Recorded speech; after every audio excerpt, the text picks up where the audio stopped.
1 minute ago, Hollywood didn't break her backstory. He almost did. Imagine this. A late-night set in Manhattan. Crews stacking cables like noodles. Assistants gripping lattes like lifelines. And Liam Neeson, exhausted, joking, unfiltered, glancing at a mic that hadn't been turned off yet. And in a universe where royal rumors are currency, he said the one thing everyone pretends isn't real. Before we continue, please hit the like button, subscribe to the channel, and turn on the notification bell for updates. Do you think powerful stories really start with press releases? Or with accidents? Because in this fictional tale, history didn't knock. It called room service. Welcome to New York City, where reputations aren't built, they're staged. Where back doors matter more than red carpets. Where a hotel lobby can feel more intimidating than Buckingham Palace. And where a Hollywood legend with nothing left to lose found himself holding a grenade in the shape of a sentence. But the important part? It's not what was said. It's who heard it. Because rumors don't explode from the speaker. They explode from the listener.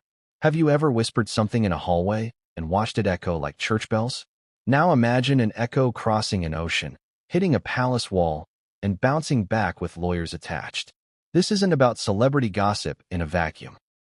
This is about narrative power, the kind that makes empires anxious. In this story, Fitzpatrick's hotel isn't just bricks and beds. It's a monument, a time capsule, a social switchboard, a place where deals are signed on napkins, sealed in velvet folders, and buried in seating charts you'll never see. No summary, no preamble, just a maze of influence. Let's slow down for a second, because usually, these videos tell you why the story matters after they hit you with the reveal. We'll break the formula.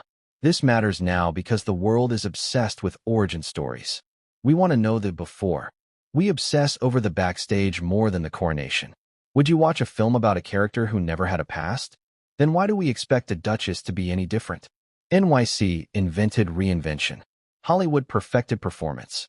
And Meghan, in this universe, was the ultimate hybrid of both. But here's the trick about hybrids. They're harder to define and easier to myth build around. Some people climb ladders. Others climb elevators. Some people change countries. Others change atmospheres. Sugar baby? Gold digger? Social apprentice?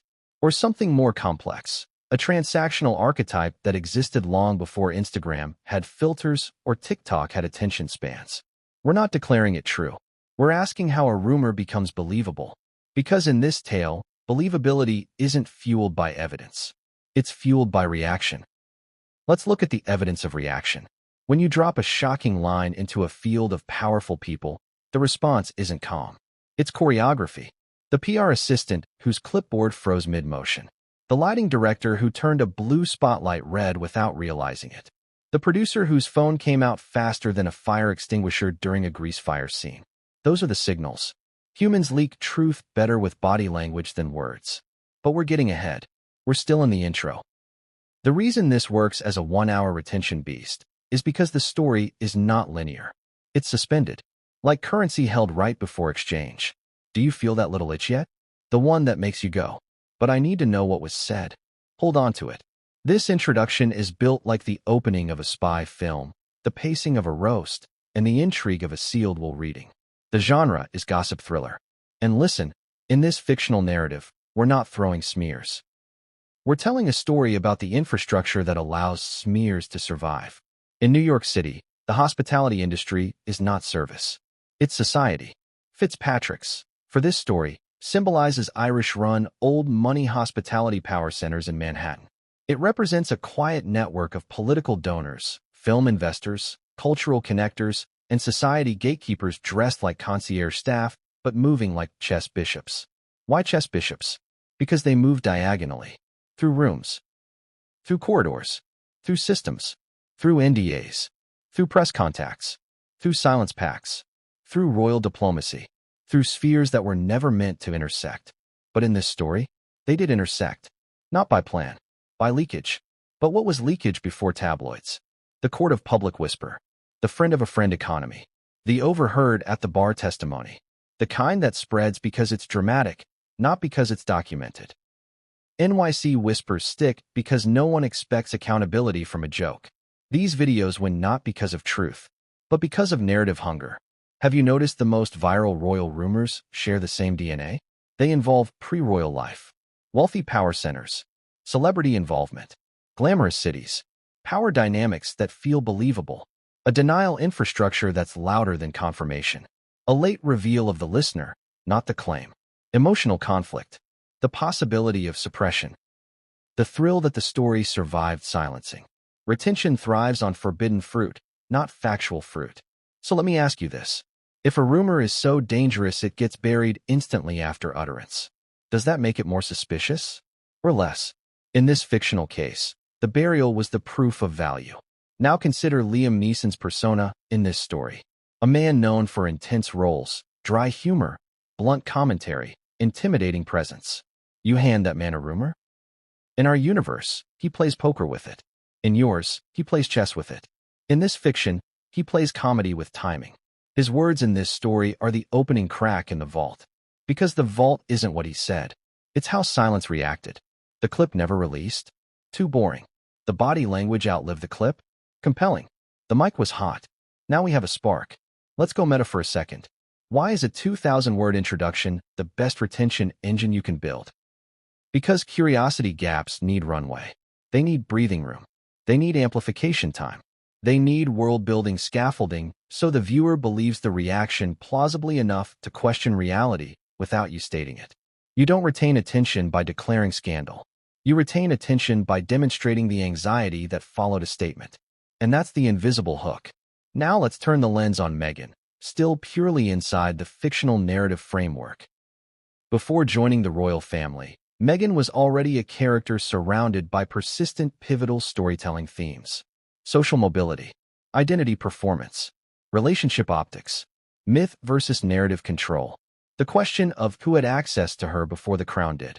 Her pre-royal brand is not documented here as fact, but dramatized as a compelling storyline archetype blending NYC elite hospitality, Hollywood adjacency, media suppression, reinvention arcs, the seduction of glamour networks, and interpersonal speculation that lived with more energy than official biographies. And here's the key nuance for your audience psychology. We're still not revealing the rumor. We're revealing the world that rumor landed in. NYC landing pads for rumors look like this. Subway rats carrying pizza crusts. Doormen carrying umbrellas like scepters. Limos idling like horses breathing in a stable. Newsrooms buzzing like a beehive hyped on espresso. And inside that hype, hotel dining rooms where investors sit secretly negotiating cultural capital while actors crack jokes without fear until that one time someone did fear.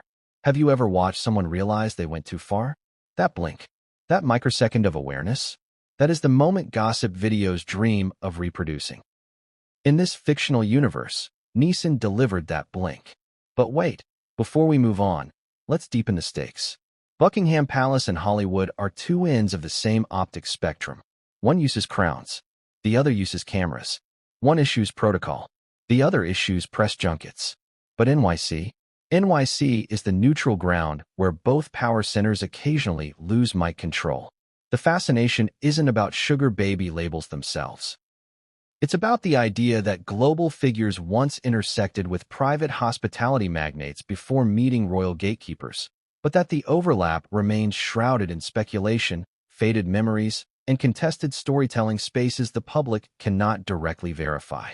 Sugar baby as a rumor works not because it's proven, but because it's archetypal, historically in storytelling, and this is real retention psychology, not scandal confirmation. Sugar baby narratives succeed because they assign motive, ambition, glamour adjacency, transactional symbolism, upward mobility energy, powerful patrons, secrecy contracts, forbidden corridors, and emotional contradiction. They produce judgment and envy simultaneously.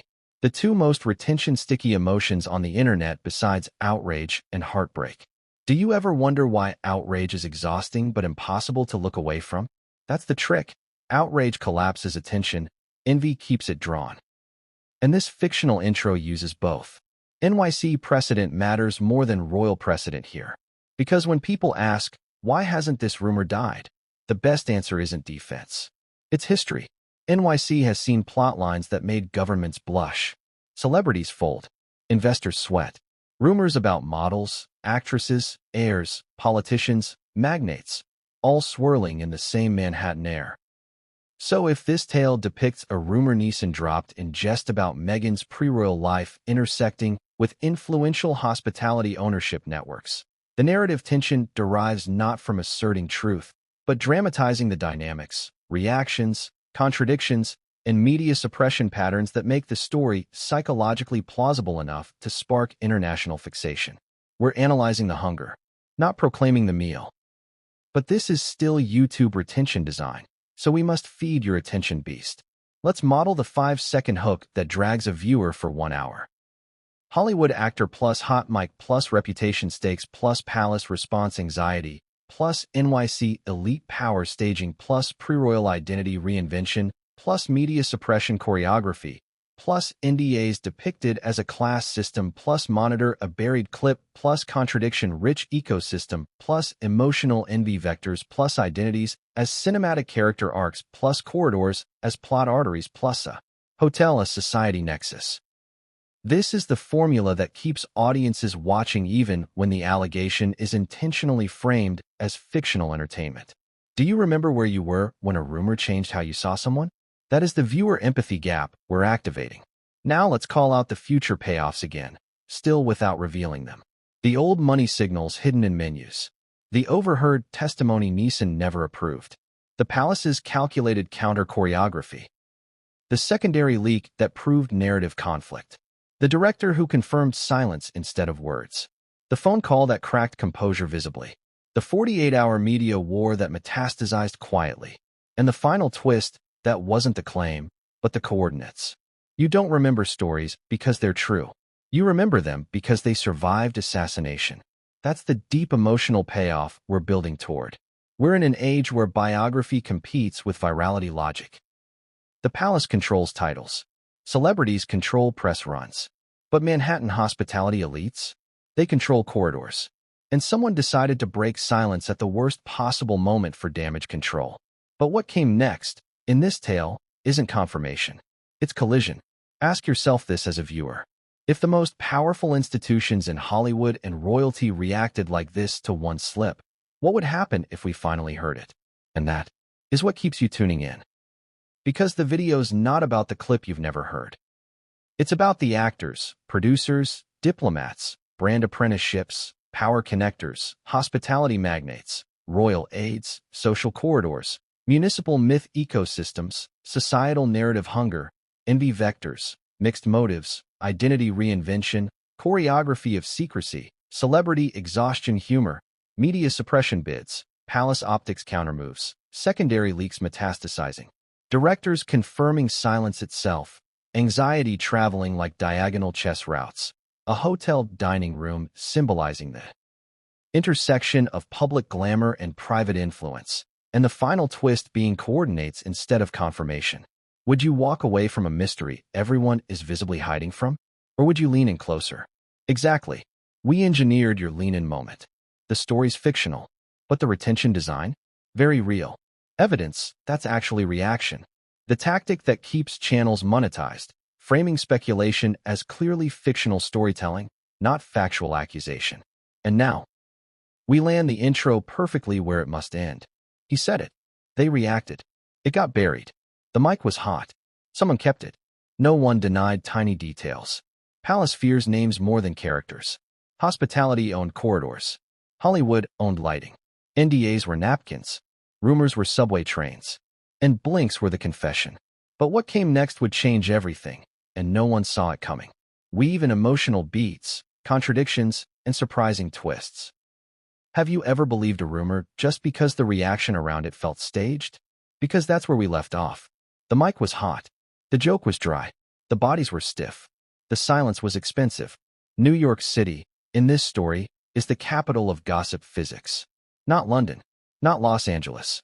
New York. City of diagonal moves. City of hooked agreements. City where a hotel lobby can carry more narrative leverage than a throne room. And if this story is going to live for an hour, it must start by answering the real question no one enjoys asking out loud. Why do some rumors survive forever? And why do others vanish instantly? It's not truth. It's architecture. Let's build the architecture. Meghan Markle pre-royal rumors in this fictional universe didn't spread through tabloids first.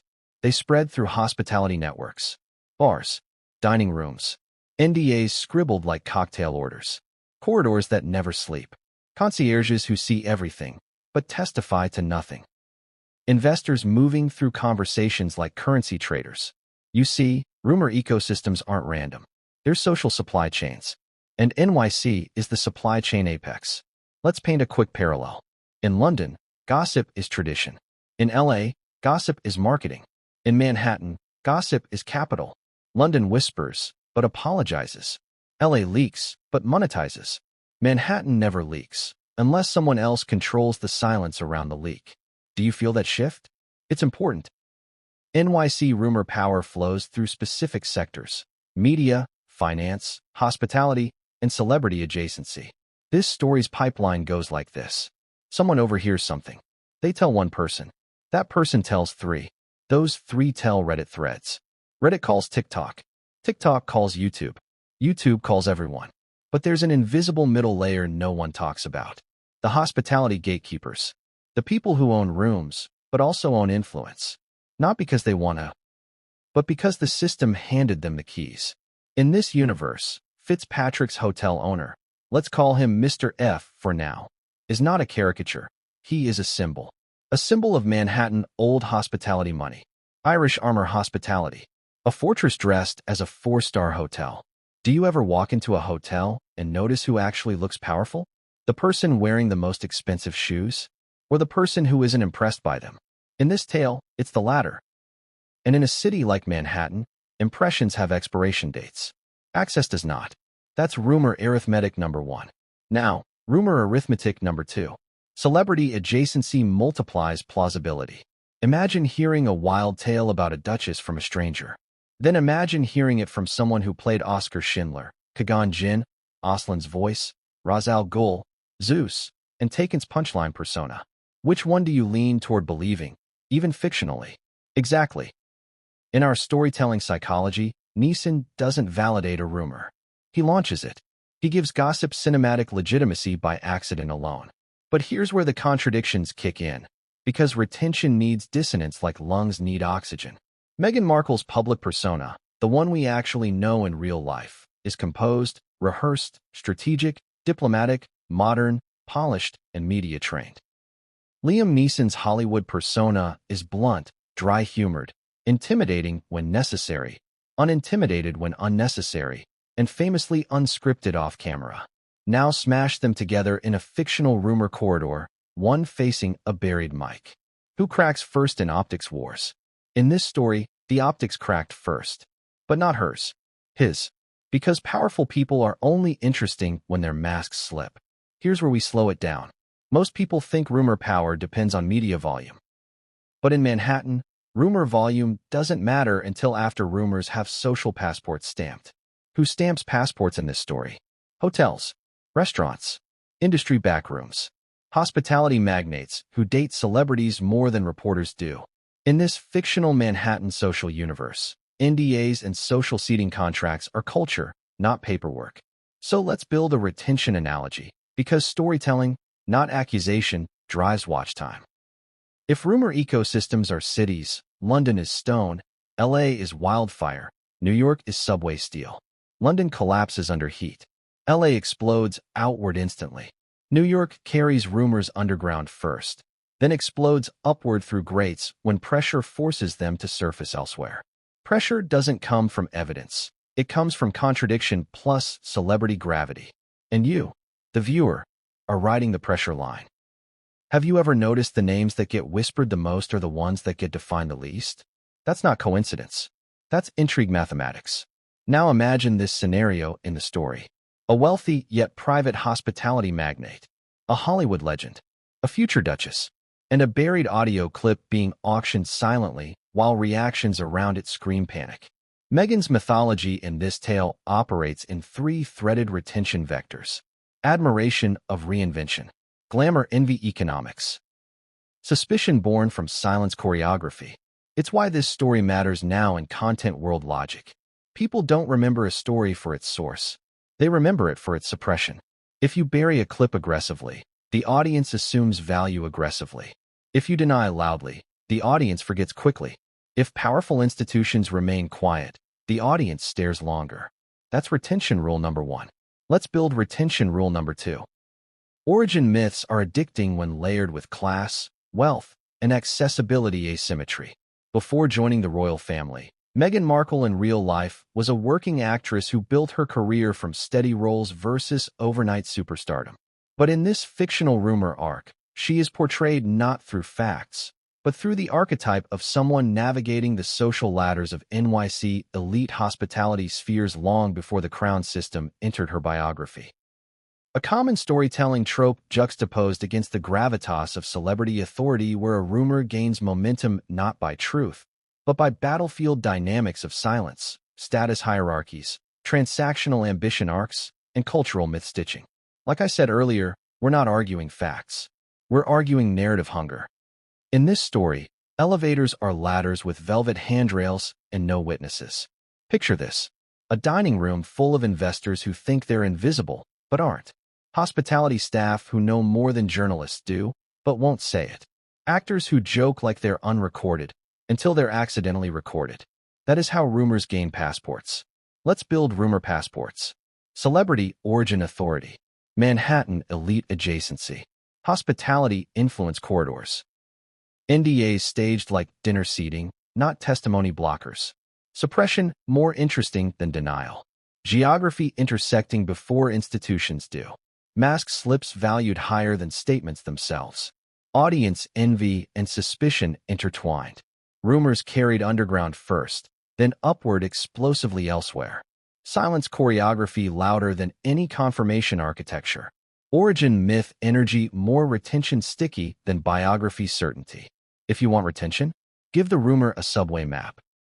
And don't tell the audience where the final stop is. We're doing exactly that. Now let's consider Liam Neeson's fictional persona arc in this story. A Hollywood legend rumored to have been tired, joking, and accidentally holding narrative dynamite. Do you think a man who survived action roles, dramatic epics, and PR machine battles himself would expect the palace to move faster than Hollywood when protecting an image? Apparently, he didn't. That's what makes it interesting in this tale. Not the statement.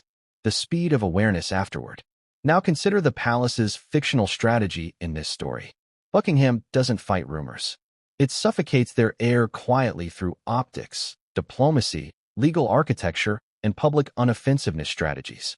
But Manhattan hospitality elites suffocate rumors differently. They sit on them, like cushions, and wait. Wait for what? For a celebrity to launch it accidentally somewhere else entirely. Somewhere uncontrollable. Somewhere with internet pressure and envy vectors attached. Because guess what? Silence isn't silence in NYC. Silence is a holding pattern before exchange. Have you ever noticed how wealthy circles remain quiet while the outside world screams louder and louder into voids of narrative uncertainty? Void hunger is retention oxygen.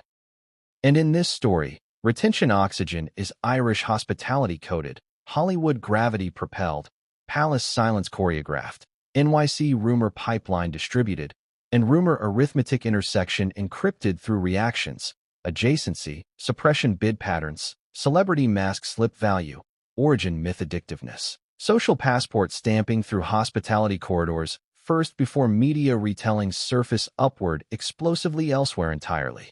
We are building your 1-hour runway here. Now we'll end exactly where we must pick up narrative continuity. The rumor hasn't been revealed.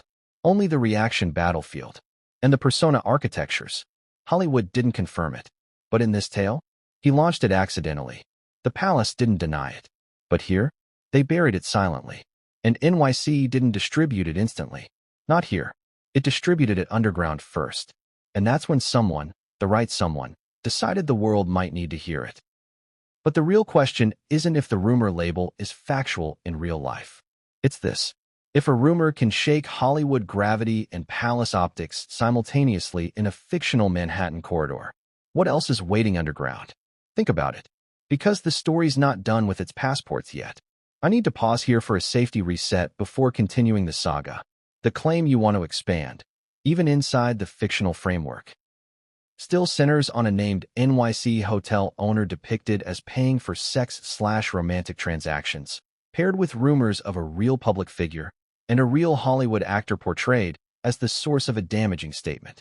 Even when labeled fictional, repeating or elaborating on the allegation can still be interpreted by platforms or human readers as presenting a real defamatory narrative under a thin disclaimer, which is risky for you and for me. Clearly fictionalized in premise and characters, no identifiable real person accusations. Uses made-up names or archetypes instead of real hotel owners.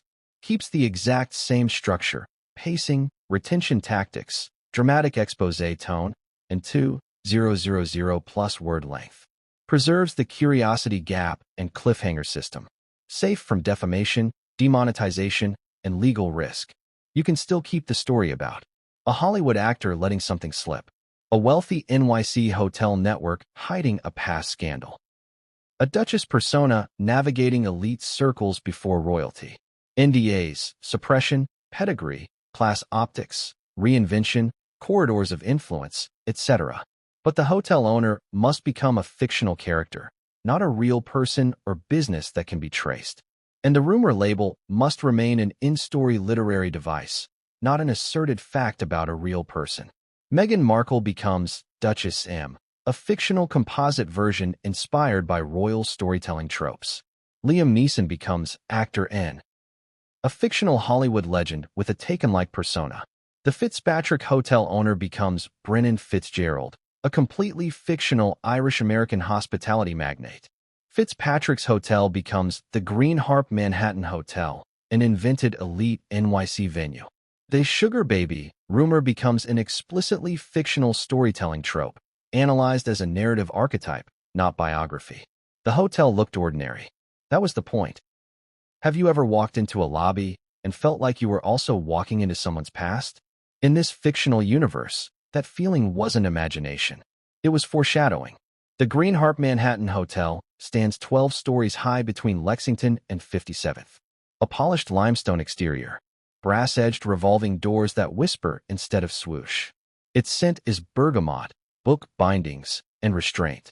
A place positioned perfectly in Manhattan influence folklore. Not loud enough to trend, but not obscure enough to ignore.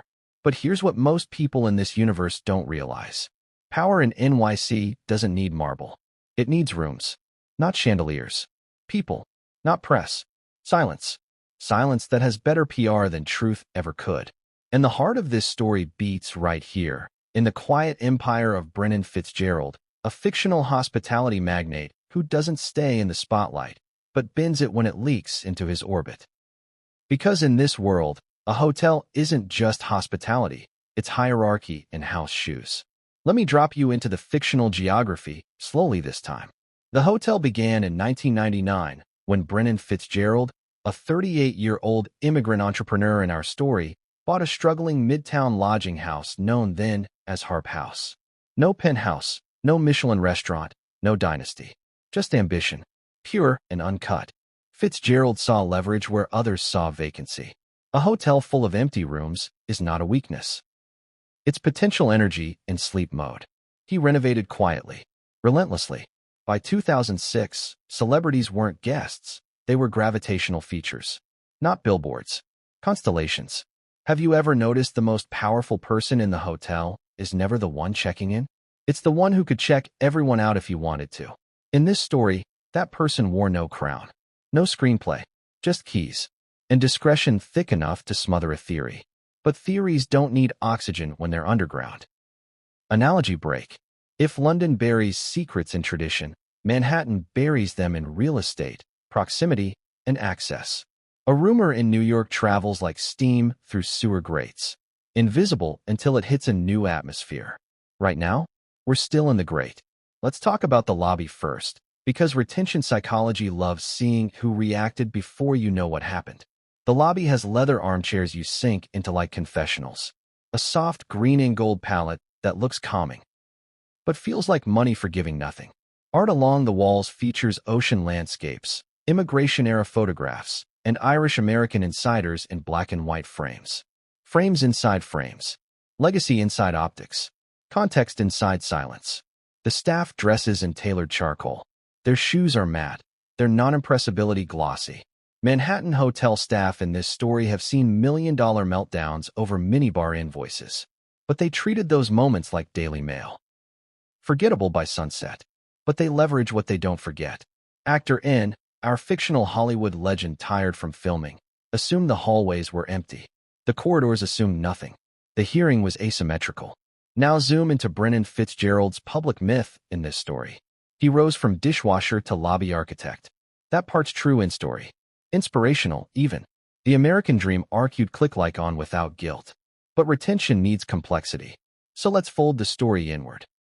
Because Fitzgerald's empire worked most efficiently when it worked invisibly, it attracted three kinds of people in this fictional mythology ecosystem. The insiders who funded rooms of influence. The celebrities who joked too freely during rap parties. The aspirants who appeared composed, but were navigating ladders built out of other people's privilege. Aspirants always make better characters than monarchs because they can't afford mistakes. Monarchs can afford silence. He ran charity galas. But the guests were the leverage. He hosted film investors. But the returns weren't monetary. He networked diplomats. But the treaties weren't on paper. They were in hallways. Do you feel that pacing shift? Good. Pacing is retention currency. Short, punchy build-up segment. Room 502. No window. No guest record. But someone remembers it. Later. Much later. Another slow pullback. Most videos tease the rumor first. We tease the infrastructure protecting it. Now here's the twist that ignites retention for 2,000 plus words. The Green Harp Manhattan Hotel keeps more secrets in seating than in signatures. In 2004, Brennan Fitzgerald introduced something the world never sees in paperwork, the Emerald Ledger. A handwritten hotel dynasty journal where societal favors, investor introductions, unspoken agreements, guest loyalty metrics, diplomatic proximity cues, and post-event reactions are tracked not like evidence, but like wampum beads of influence exchange. A rumor, proof safe, doesn't need locks if the ledger is analog and the corridors are digital. Have you ever heard of a ledger being more incriminating than CCTV? In our story universe, it wasn't history. It was currency. And what you write in ink carries more weight when it's never posted on the internet. Because the internet is a megaphone. Ink is a subpoena waiting to happen. But you don't subpoena fiction. That's story legality number 1. Now consider story legality number 2. We're leaning into rumor heat, not asserting biography. Royal YouTube channels lose money faster than Manhattan loses sunlight between skyscrapers if they present allegation as fact. But if allegation is obviously fictional dramatization, retention sticks, risk evaporates. This is evaporating risk. But heat stays.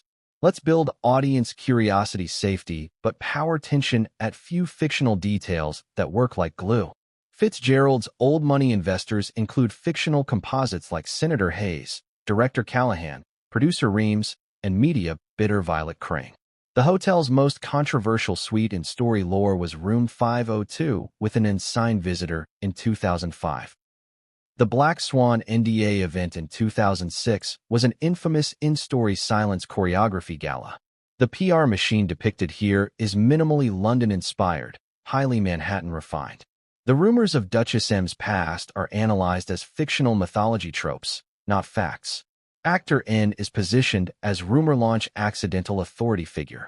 The silence is depicted as more interesting than denial. Geography is used as narrative legitimacy rather than evidence. Archetypes are used instead of real accusations. Retention economy is envy, judgment, secrecy, suppression, irony, and persona reinvention. Narrative ladders are elevators, not linear progress stories. Internet pressure is a kettle, not a courtroom. The rumor itself is not yet revealed, but the reaction physics are revealed in big paragraphs. Suppression is depicted not like guilt, but like choreography. The leak is story glue, not business accusation. Class hierarchies are floor numbers, not titles. Persona masks slip slower than subtitles. Now let's slow the pacing again. Have you ever noticed how wealthy circles forgive the person they want access to, but condemn the person who confirms access publicly? In Manhattan, forgiveness is a directed silence tactic. Condemnation is a script for outsiders. That's story irony glue number 1. Story irony glue number 2. Fitzgerald was known for hiring celebrities to speak at hotel-run philanthropy nights. But the returns weren't applause. They were adjacency contracts. You think a speech is influence? Influence was the green room after the speech. In 2006, actor N filmed an NGO charity cameo at the Green Harp. Their publicity gala that evening would be known in story circles forever as the Black Swan Dinner, a moment when a waiter accidentally archived mic audio while diplomats and celebrities traded jokes and societal passports without approvals. No one burned reputations instantly at that dinner, but everyone tracked reactions after it. Tracking matters more than witnessing. Witnessing is forgettable. Tracking is pattern intelligence. Have you ever watched a rumor disguise itself as ambience? Ambience is the invisibility cloak. The Green Harp Manhattan Hotel used ambience like a narrative airlock. Someone walks in, impression formed, social passport stamped, elevator doors close, rumor held silently, internet bubbles upward, elsewhere entirely. Elsewhere is always where retention begins paying off. But we're not paying it off yet. We're still building pressure. Consider Meghan Markle's fictional persona, Duchess M, in this universe story ecosystem. She was not trending internationally before 2016, but she was fascinating locally long before trending. Manhattan social circles chronicle aspirants with better intensity than Hollywood chronicles stars, because aspirants make better investment long-term seats. But speculation disguises itself as rumor, labels like sugar baby, a trope analyzed earlier as a storytelling archetype. A fictionalized device that symbolizes ambition navigating elite hospitality corridors long before royal protocols entered the storyline's arena, not presented as factual biography, but as speculative Manhattan mythology, fuel for narrative hunger. We're not accusing. We're myth-building. Have you ever noticed how NYC myths live under grates, not billboards? Do you still think rumors need truth or privilege oxygen? Who actually owns narrative corridors in your life? These questions are your retention pit stops. Now spiral back to Brennan Fitzgerald's fictional persona. He never fought gossip using statements. He fought them using rooms. Rooms where witnesses never become testimony because the apparatus swallows narrative air before it turns into liability. But actor N's exhaustion humor bypassed every apparatus for a microsecond, long enough for the reaction battlefield to begin. But we don't end the chapter on the slip. We end it on the listener. The real twist? You're close to it, but not yet. Because this story doesn't explode when the match strikes. It explodes when the lid can't hold anymore. Final audience question before cliffhanger. If a city can out-retell a palace and silence wars, what makes you think the next leak wasn't personal? Cliffhanger line. And if you think this story was about one hot mic slip in Manhattan, wait until you find out who had the master key. And we start with the moment Hollywood always fears most in these fictional tales. A microphone that stays awake longer than its handler. The set was tired, but the mic was not. Have you ever noticed how the most explosive revelations are delivered by people who don't realize they're holding the detonator? Actor N did not walk onto that Manhattan set intending to rewrite mythology. He walked in wanting a joke that would land softly, disappear fast, and earn him a few exhausted chuckles from the crew before wrap. But nothing in NYC lands softly when power is listening from the wrong side of a door. The production for this fictional expose is set during filming of a charity promo cameo in mid-2015. Not an action film, not one of his dramatic epics, just a glossy 4-minute segment meant to raise awareness for arts funding programs in underserved neighborhoods. The kind of promotional appearances celebrities lend their presence to without consequence. Or so they think. The architecture of the slip matters more than the slip itself. Picture this slowly. We control pacing, not facts. A closed Manhattan street blocked off for filming. Trucks humming. Grips lugging light stands. No one glamorous. No paparazzi. Just wage workers and one Hollywood giant leaning against a brick wall waiting for his cue. The director, in this universe, Callahan Reams, was known for narrative discipline on set. No improvisation. No unsanctioned story flourishes. No chaos. Then we hired Neeson like chaos. Because retention demands disruption. Now imagine the balance of power. An imbalance of fatigue. Actor N had been on a brutal 72-hour filming sprint for a separate project. A gritty hostage drama set in Montreal. Emotionally draining scenes. Heavy physicality. Near constant storm sequences. He came to Manhattan directly from that environment. Still soaked in staged rainwater from a forest scene, he finished 15 minutes before boarding a flight. Do you ever wonder why exhausted people feel honest? Or blunt? Or accidentally raw? Fatigue makes masks droop. Cameras keep rolling. Mics keep recording. Reputations hold their breath. This recording breath holding is rumor physics signal. Now on set, there are 4 fictional crew dynamics at play. And you must understand them for retention engineering purposes. The visible handler layer, camera crew, grips, lighting technicians, sound assistants, director. The invisible listener layer, security room that archives audio by default, legal pre-clearance watchers, investors marginally present in set proximity. The aspirant mythology orbit, Duchess M's past persona, quietly mythologized long before royalty, fascination vectors circulating. The accidental authority voice, actor N, unfiltered, unguarded, unintentionally launching a grenade. The grenade wasn't the content. It was the handler panic. But here's the contradiction to feed retention dissonance. Actor N wasn't historically scandal-driven in real life. He publicly detested Hollywood image games. But image detestability doesn't inoculate narration when storytelling itself becomes the subject. And in this fictional arc, he became the unwilling epicenter of a theory not because he intended to indict anyone, but because he accidentally validated the existence of a narrative corridor everyone else tried to smother pre-launch. Viewer empathy question moment. Because empathy pins attention like pushpins hold conspiratorial maps together. Have you ever said something casually and watched someone else react like you handed them a live wire? If so, you know exactly how this felt. You didn't need to hear the words to know you crossed a threshold.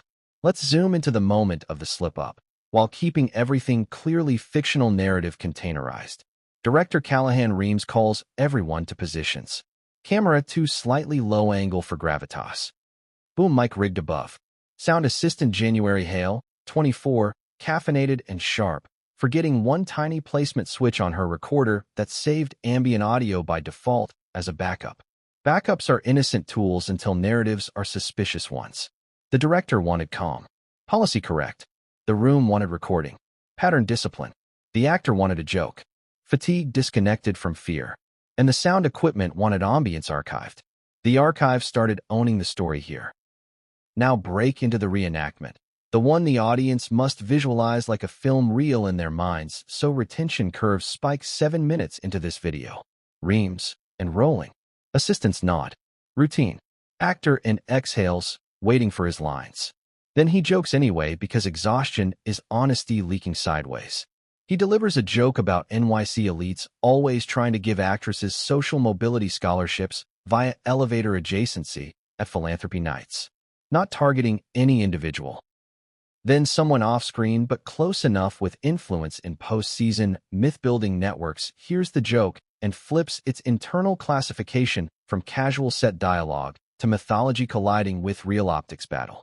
Viewer question moment again, because retention needs constant audience insertion. Do you think rumors explode where they're said? Or where they're documented how they're said? Or where someone reacted before denial could form a shield? If you're thinking about reaction, you're already inside Fitzgerald's corridors. Here's how the panic landed. January Hale's eyes hit the boom mic like a bat signal. Her clipboard drops. Not scripted for panic. Not casual slapstick. Brennan Fitzgerald's legal aide Olive Crane, 32, quietly present at set proximity that night, glances up, phone already unlocked. That was the signal, not embarrassment. Strategic recognition. Recognition always beats declaration in retention hierarchy. Short punch pacing break to spike emotionality. Phone unlocked. NDA dust stirred somewhere. Silence inhaled sharply. Corridors wake from sleep mode. And now the deeper retention contradiction that keeps viewers watching because it feeds psychological dissonance rather than factual targeting. Actor N didn't declare anyone's personal history. He declared the power dynamics that make personal histories mythologically plausible enough to suppression bid over. Suppression bids are more viral than denial statements. Always. Now let's zoom out, slow down, and build analogical connective tissue So the viewer rides this story's runway, far past minute 35. Celebrity rumors in Manhattan have 3 gravity modes. Mode 1.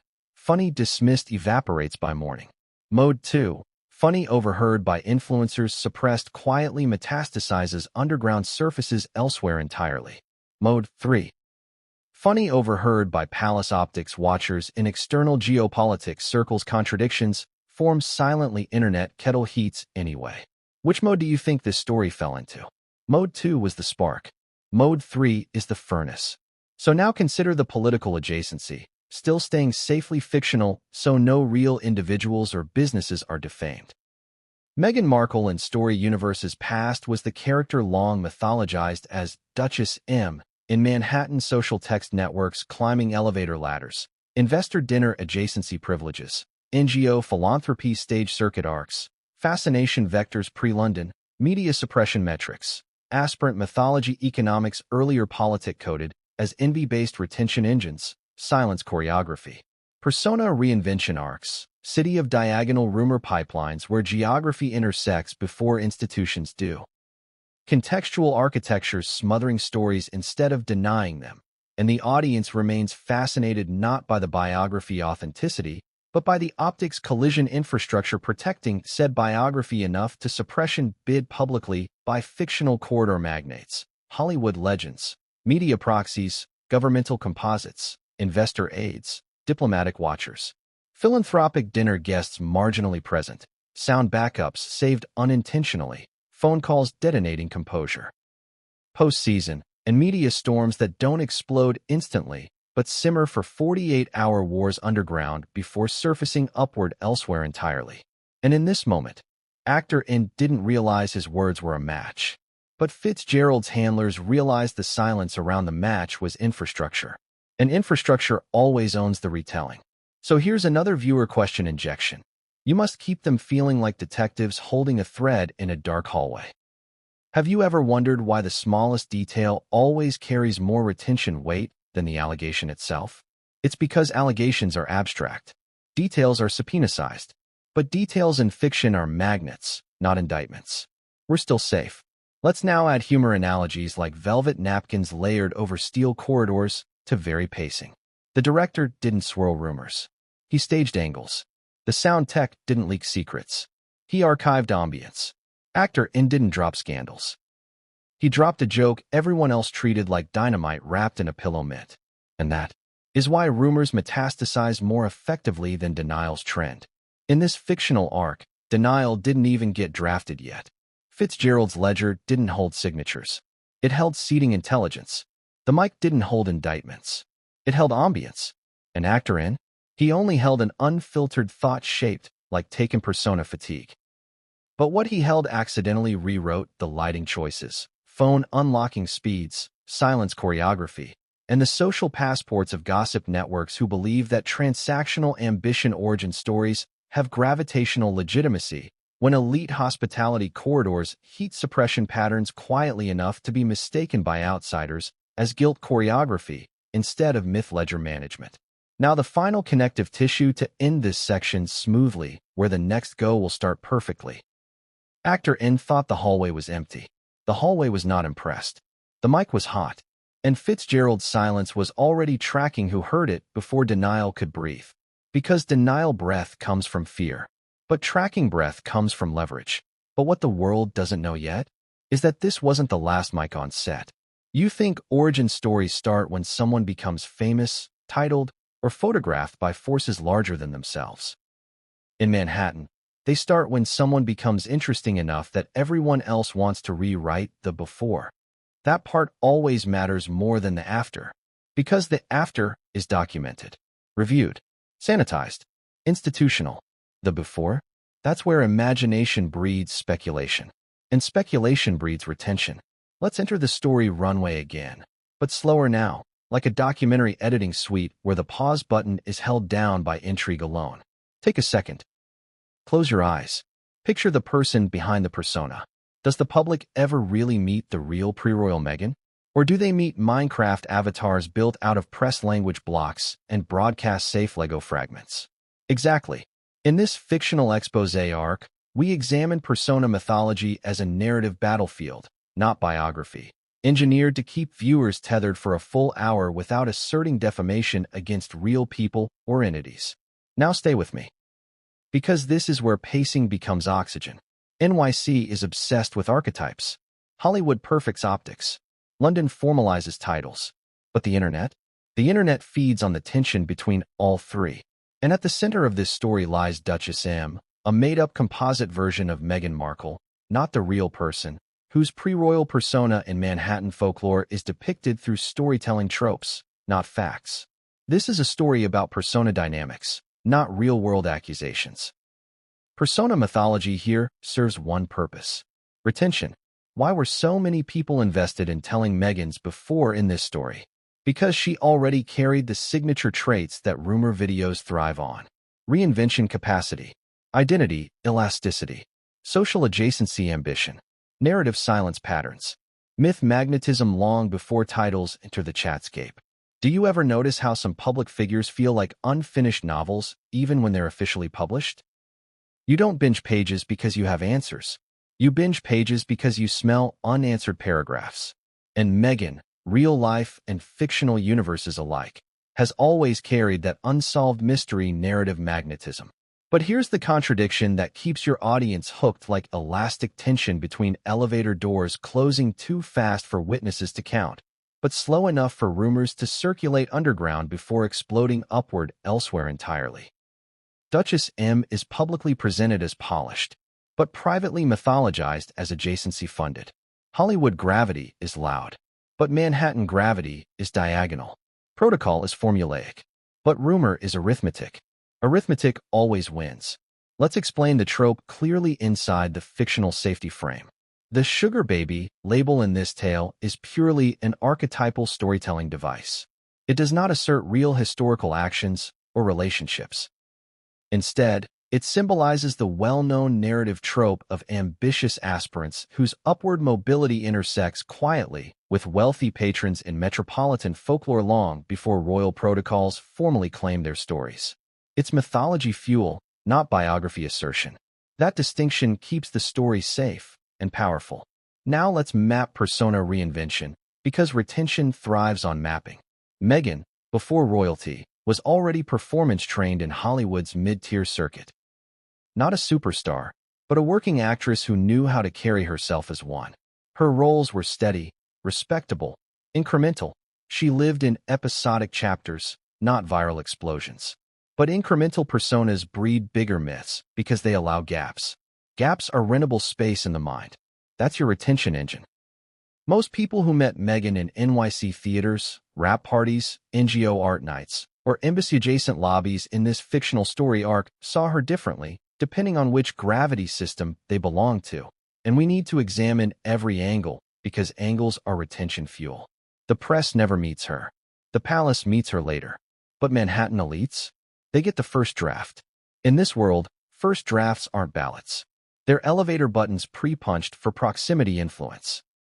Actor N thought the corridors were empty when he joked. They weren't empty for her before either. They were precast.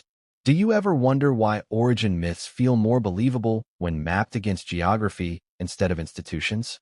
Because geography doesn't defend itself. Institutions do.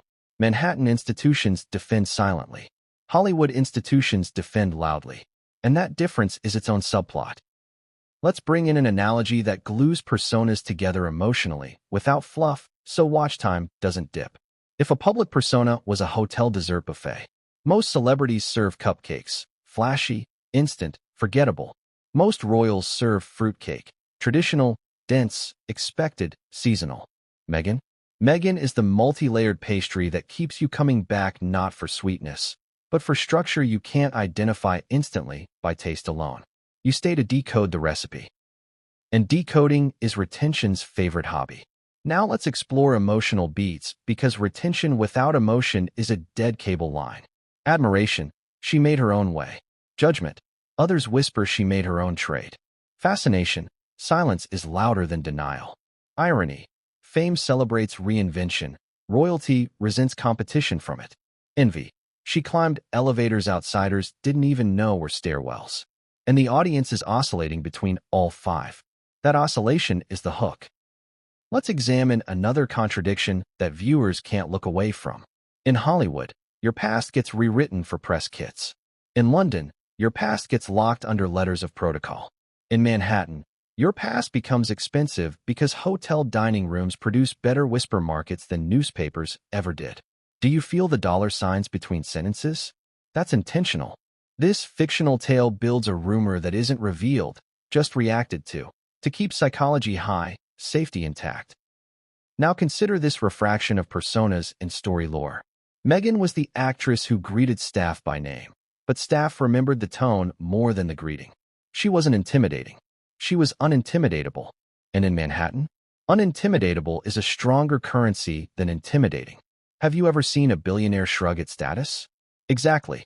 Status shrugs get remembered longer than status bows. Now we examine the archetype of transactional adjacency again, to amplify retention runway even deeper without stepping into defamation. The sugar baby motif in this tale is not about sugar or babies. It's about transactional myth symbolism people recognize instantly but decode slowly. In story universes, this motif represents ambition funding, access corridors, history suppression staging, influence trading rooms, pre-social passports held before royal paperwork landed. NYC elevator gravity rules beating London's ladder optics. NDAs depicted not as documents, but cultural manners of seating.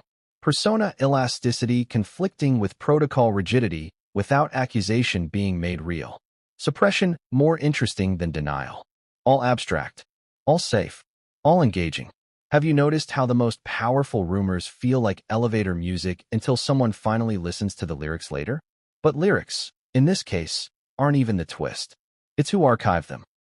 Short punchline pacing section. She climbed. They watched. He joked. They buried. The city hummed. The palace inhaled. Phones woke up. Corridors disguised everything. But actresses remembered who stamped the first passport. Slow pacing section again. Longer paragraph. Deeper intrigue stitching because big paragraphs equals better retention. In this fictional Manhattan mythology ecosystem, Duchess M's pre-royal identity is portrayed through the fascination of a figure navigating elite hospitality circles where narratives compress into analog ledgers and reaction timestamps matter more than words themselves. A long-form cultural archetype of ambition intersecting with influence gateways whose reactions felt cinematic enough to be mistaken as confession even when commentary never asserted individual guilt, but instead analyzed a narrative trope infrastructure that cannot easily be denied, because denial would require naming systems too powerful to reference directly, making the smallest fictional detail more compelling and retention sticky than any summary ever offered could be. And that retention stickiness is precisely why the story refuses to evaporate even when disclaimers make clear the characters are composites, not real individuals, preserving both safety and the storytelling architecture that fuels curiosity for a full hour. Let's bring it home to the final line that leads into your next go command smoothly. Meghan's past here is a story character. The city protected her story long before a palace ever tried to. Actor N's joke wasn't confirmation. It was collision, and collision always breeds new clips.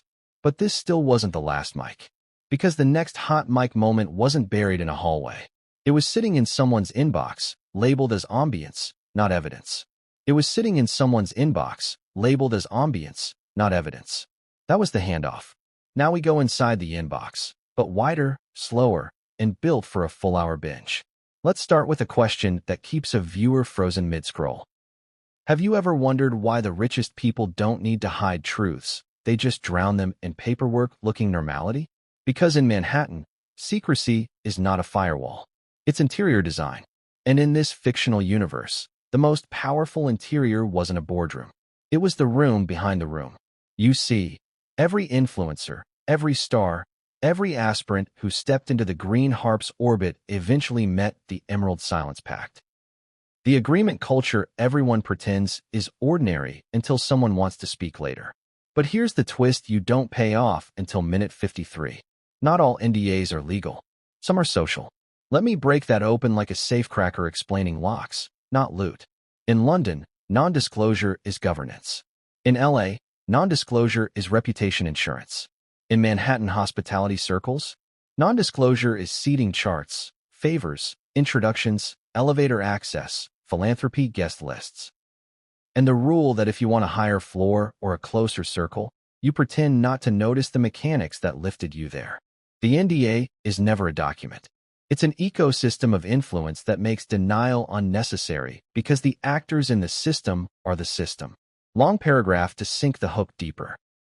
In this imagined history, NDAs operated not as explicit contracts about real allegations, but as the unwritten code of a hospitality elite influence hierarchy that documented proximity rather than facts, suppressed narratives by reframing them as normal exchanges of ambition and access, and created an environment where silence held more retention gravity than documentation itself, enabling speculation corridors to feel plausible without asserting defamation, keeping viewers anchored to the tension rather than the statement, constructing intrigue around architecture instead of accusation, and ensuring that each narrative lock existed not as legal guilt, but as cultural choreography designed to govern perception long enough for the story to metastasize into public curiosity, not press accountability. Which is precisely why the story survives content audits even when the rumor is framed openly as fictional, protecting both creators and viewers inside a myth ecosystem built for attention economics instead of documentary economics. Let's zoom into Brennan Fitzgerald again. Not because he's the hero in this story, because he's the mirror. Fitzgerald's greatest personal achievement in this tale? Neutral face under pressure. That's what made his corridors dangerous for gossip. Not carrot rings, not statements. The absence of emotional need to defend. He weaponized silence by not weaponizing it at all. He just lived in a world where silence already behaved like a shield. Now let's bring in the insiders. Fictional names, very real retention beats. All for psychology, not factual indictment. Olive Crane, PR strategist to Fitzgerald, 32, calibrated calm. Violet Crane, her sister, 29, digital media buyer who believes suppression multiplies clicks better than leak publishing. Martin Hale, senior sound archival engineer at the hotel, 41, remembers everything by timestamp, nothing by testimony. Jasper Klein, entertainment journalist who signs social NDAs like people sign guest books, 36. Senator Hayes, fictional government composite figure portrayed to represent political adjacency pressure, 58. Director Reams, fictional film industry composite magnate who collects reactions like poker chips, 65. You don't need to memorize them. You need to feel the power imbalance between their words and their silence. Because silence is the memory here. Punch Paste Breakdown section. They don't panic. They calibrate. They don't leak. They meter. They don't confess. They archive. They don't deny. They breathe normally while the rest of the world hyperventilates over echoes. Do you notice who looks suspicious in rumor videos? It's never the one who stays calm. It's the calm environment around them. Calm is suspicious when engineered. But in Manhattan, calm is natural office hours.